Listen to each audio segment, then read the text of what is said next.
Now, one of the key interests of any business owner who's looking to sell, who is our audience, is, gee, how much can I get for my business? How much is it worth? And you deal, I believe you deal with valuation questions as well. Is that correct? Yes, yes. So why don't you walk us through the business valuation process? What kind of questions get asked? Who gets involved? And how can a business owner best prepare for that? Well, the best way to, number one, a business's value is based on future profits.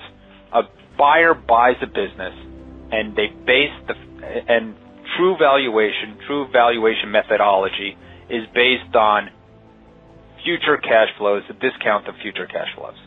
Well, in a simple in a simple way to address those, how do we predict the future? Well, we look to the past, and we just draw out a line, say, okay, the business made $100 or $200 or $500,000 last year.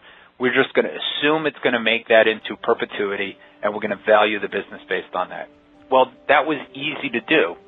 However, the current challenge is 2006, 2007, business made great money. Maybe it was on a growth pattern. 2008, 2009, perhaps they barely survived or made no money. Well, how do we value this business?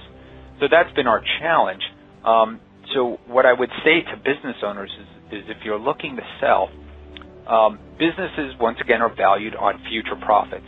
As quickly as you can to right-size your business and make it profitable and show those profits on the books and have good books and records showing a buyer very succinctly how they're going to make money into the future, that's what buyers are going to buy. And so there's a bunch of things you can do to make your business more profitable and have it documented that this is how the buyer is going to make money moving forward. And that's really what buyers are looking for. And that can happen in short order, so that's why we think the future is good. If 2010 turns out to be a good year where businesses start making money even after the first quarter, we can annualize that and show buyers that they're going to make money in the future, and the businesses do have value. Now, you talk about quickly right-sizing the business. Sometimes that's difficult for business owners because it may mean making some hard decisions that people tend to put off.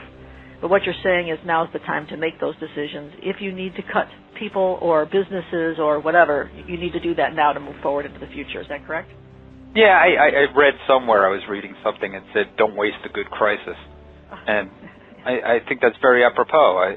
I think most businesses that are still in business now at the beginning of 2010 where we are today have right-sized their business. And even my own business, we've right-sized, and we continue to right-size. And the good news is that everybody's going to be much more careful going forward. And businesses, we're working in a different paradigm. And, hopefully everything's coming back. But I think it'll be, there won't be this exuberance or this overpaying for products and services that there once was. So I think that's good. Those were the days, weren't they, Andy? Yes. Any other thoughts about how a business owner can prepare for the valuation and even the sales process?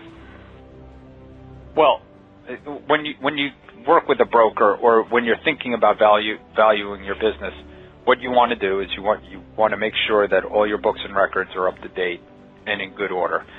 So there's a lot of things that we do to tell people to make their business more valuable, to get their business ready. I mean, you want to obviously have great books and records, and if you don't have them, try to recreate them.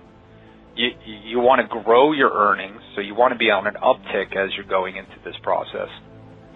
You want to make sure that you can go back and unwind any of the write-offs or the things that you did from the real expenses. And once again, you got to remember, we're looking at a business, the profits that a buyer would make.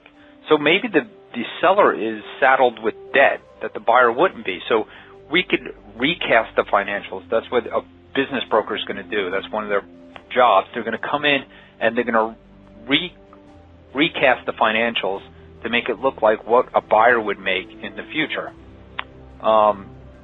and as a business owner, you want to get all the proper management and staff in place. You want to make sure your business has the capacity to grow and make capital make capital purchases if you have to. Get things ready. And I always tell people, if you have old machinery or old inventory, clean it up, get it out. It's almost like selling a house. You want it to look sharp, because what a buyer's going to do when they walk it through their business is they're going to picture themselves running that business on a day-to-day basis. And if it's dirty and unorganized, then buyers aren't going to be attracted to that. And the